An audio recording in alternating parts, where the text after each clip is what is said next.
Okay, so it is time to discuss the episode 129 of Dragon Ball Super Summary from Weekly Shonen Jump. This is going to, of course, contain spoilers.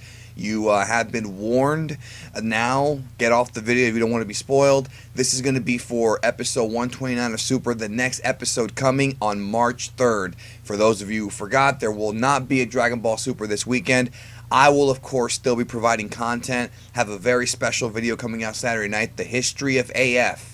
I worked real hard on it, and I hope y'all enjoy it because there'll be a lot of good information there.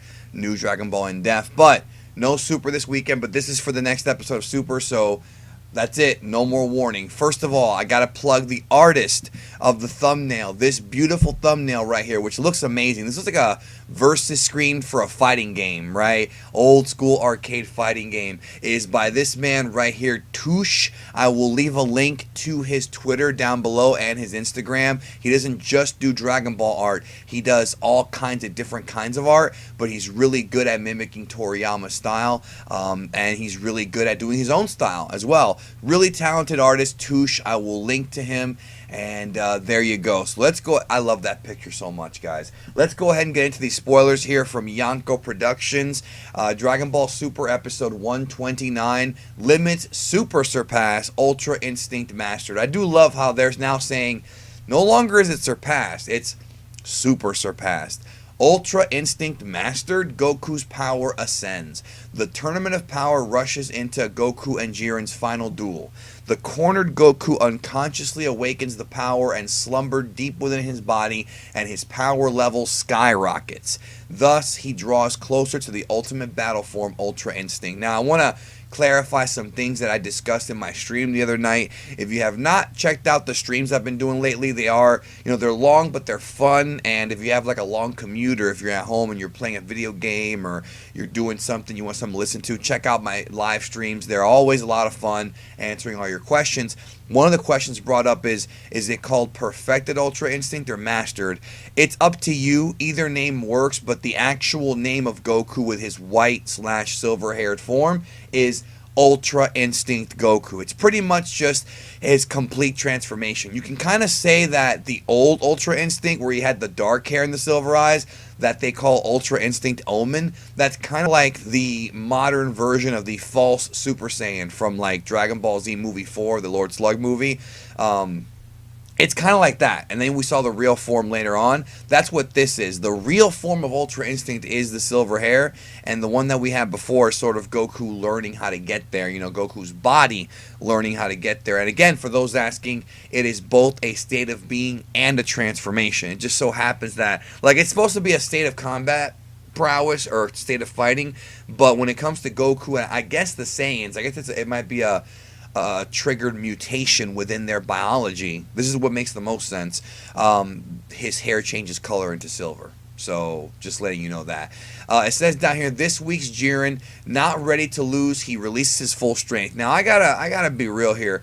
How many times is this dude gonna release his full strength? I mean, he had a power up in 110. He powered up again a couple weeks ago. So is he hiding more power? Like, are we doing that old school Dragon Ball Z trope where somebody will power up and then they'll say, no, I actually have more power? That whole this isn't even my final form thing.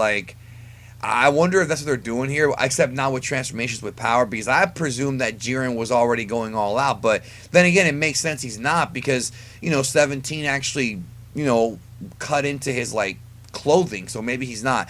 But still, when are we going to see him at real full power? I guess we're going to see it in 129. It says here, Goku's rising power steals a smile from Jiren. In return, Jiren puts all of his hidden strength into his fists and strikes Goku. Will this be the deciding blow? I don't know exactly how it's going to play out, but based on the next episode preview and this information, it looks like Goku's going to hit him with a strike and Jiren's just going to counter it with another big move and send Goku away, and that's what's going to trigger the Mastered Ultra Instinct. Now, I know what some of you are thinking. Is it realistic, or whatever the case may be, that Goku was able to master Ultra Instinct in just a few minutes? Because remember, Tournament of Power is just a few minutes, 20 minutes or so. Does that make sense? And it took the gods, some of the gods haven't even mastered it. Well, I mean, people want to say that Dragon Ball GT is Goku time, but Dragon Ball Super is just as much Goku time, and I think it's a little bit silly, to be honest, but you have to also remember that this is nothing new. Goku has always surpassed his masters. Now, I'm not saying he surpassed Whis. That's not what I'm saying here. What I'm saying is Goku's always done things that have been deemed to be impossible. He learned the Kamehameha from seeing it once. He surpassed, Kami significantly, and Mr. Popo, who both were stronger than him when he trained with them. Obviously, he mastered Kaioken to where, King Kai-Osama told him, don't do more than a double Kaioken. He did up to ×4, and later on ×10 and ×20. Right? Goku has always surpassed his limitations. It's just a thing that Dragon Ball has always done. I'm not saying that him mastering this secret ability, Ultra Instinct, is BS or not BS. I can understand why you would think it's BS because, yeah, the gods, especially Beerus, who we know is adept at combat, should be able to do the same thing. And of course, the question is, like, who's next? Like, what's next for Goku after Jiren? Obviously, Super's ending in March, but what is next, in the future, whether it be another TV show or a movie? That remains to be seen, but either way, this is happening. The final version of Ultra Instinct versus Jiren. What do you think? Let me know in the comments. Or do you still care at this point? Are you over the whole thing? Are you looking forward to it being a great fight? At least they can give us a great final fight to close out Super. That will be one for the ages, and I certainly hope we get that. I really hope they give us something awesome. So those are my thoughts. Thank you guys as always. Thanks to Yonko Productions. Hope y'all have a good one, and I'll see y'all soon. Remember, take care of yourself and each other.